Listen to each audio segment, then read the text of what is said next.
This video is not for the motivated. It's for the ones who feel stuck, the ones who stare at their books for hours and still open TikTok 10 minutes later, the ones who know what they need to do but just can't bring themselves to do it. So here's the truth. If you only study when you feel like it, you're screwed. You've been lied to. People tell you to just stay disciplined or just find motivation, like it's some magic switch. But what if I told you studying has nothing to do with motivation? That the people who get top grades often don't feel like it either. They've just learned how to act despite their emotions. Today I'll teach you how to force yourself to study, even when you'd rather do anything else. Let's go. You've been brainwashed into waiting for motivation, waiting for the right mood. But here's the harsh truth. Your brain doesn't care about your goals. It cares about comfort. That's why every time you sit down to study, your mind throws tantrums. I'll just check my phone real quick. I'm too tired. I'll start after dinner. One more YouTube video won't hurt. It's lying to you. There's a powerful concept in psychology called activation energy. It's the amount of effort it takes to start a task. Once you're in motion, it's 10 times easier to keep going. That means the first 5 minutes are everything. You don't need to feel like studying. You just need to learn how to break the starting resistance. Here's the trick. Don't promise yourself you'll study for 3 hours. That's terrifying. Instead, make a deal with your brain. I'll study for just 5 minutes, then I can quit. This is called the 5-minute rule, and it's magic because once you start, something weird happens. Your brain shifts. What felt impossible a minute ago now feels manageable. That's not motivation. That's momentum. You trick your brain into starting, and starting is everything. So next time you're about to skip your study sessions, say, "Fine, just 5 minutes. Then I can go back to doing nothing." 10 out of 10 times, you'll keep going. High performers don't study when they feel like it. They study regardless of how they feel.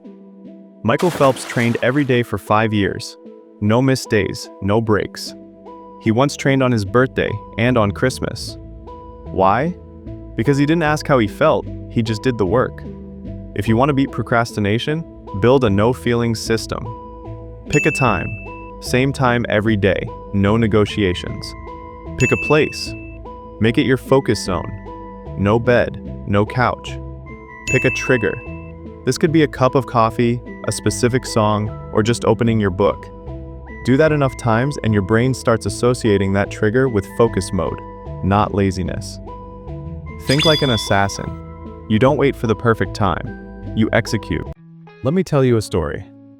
There was a guy, average student, distracted easily, always chasing motivation.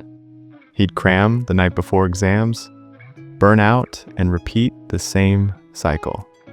Until one day, he hit rock bottom. A failed class, disappointed parents, and a future slipping away. He got desperate, and desperation created change. He stopped chasing motivation and started treating studying like war. He used timers like weapons, blocked apps like a fortress, and rewired his brain to do hard things without excuses. Fast forward a year, top of his class, scholarship, peace of mind. That guy was me. I was lazy too.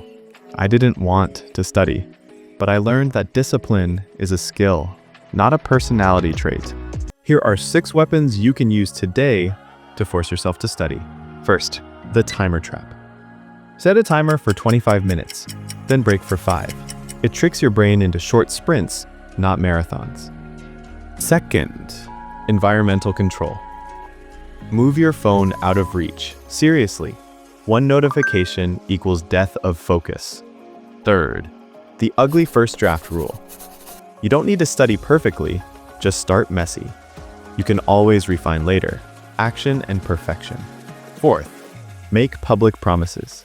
Tell a friend or parent you'll finish a chapter by 6 p.m. Now there's pressure. Accountability forces follow-through. Fifth, study in public. Go to a library or cafe. Social pressure keeps you focused. No one wants to be the guy watching memes in a library. Sixth, track the streak. Use a calendar or app. Mark every day you studied. Momentum builds. You won't want to break the chain. Let's stop pretending this is about laziness. This is about who you want to become. Every time you sit down and force yourself to study, you cast a vote for the future version of you. The version that gets into their dream college.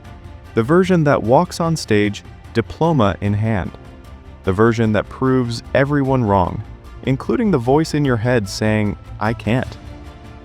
That version isn't built with motivation. It's built with resistance training. And every time you sit down to study when you don't feel like it, you get stronger. So right now, not tomorrow, I want you to do one thing. Open your book, set a 5-minute timer, and start. That's it. Not because it's easy, but because you said you would. If this video lit a fire in you, don't let it go to waste. Comment, "I'll start today," if you're serious. Then share this with someone who needs a push, because we're building a tribe of students who don't wait for motivation. We create it. See you at the top, unless you let your excuses win. If something in this video spoke to you, that's your cue. Subscribe and stay inspired.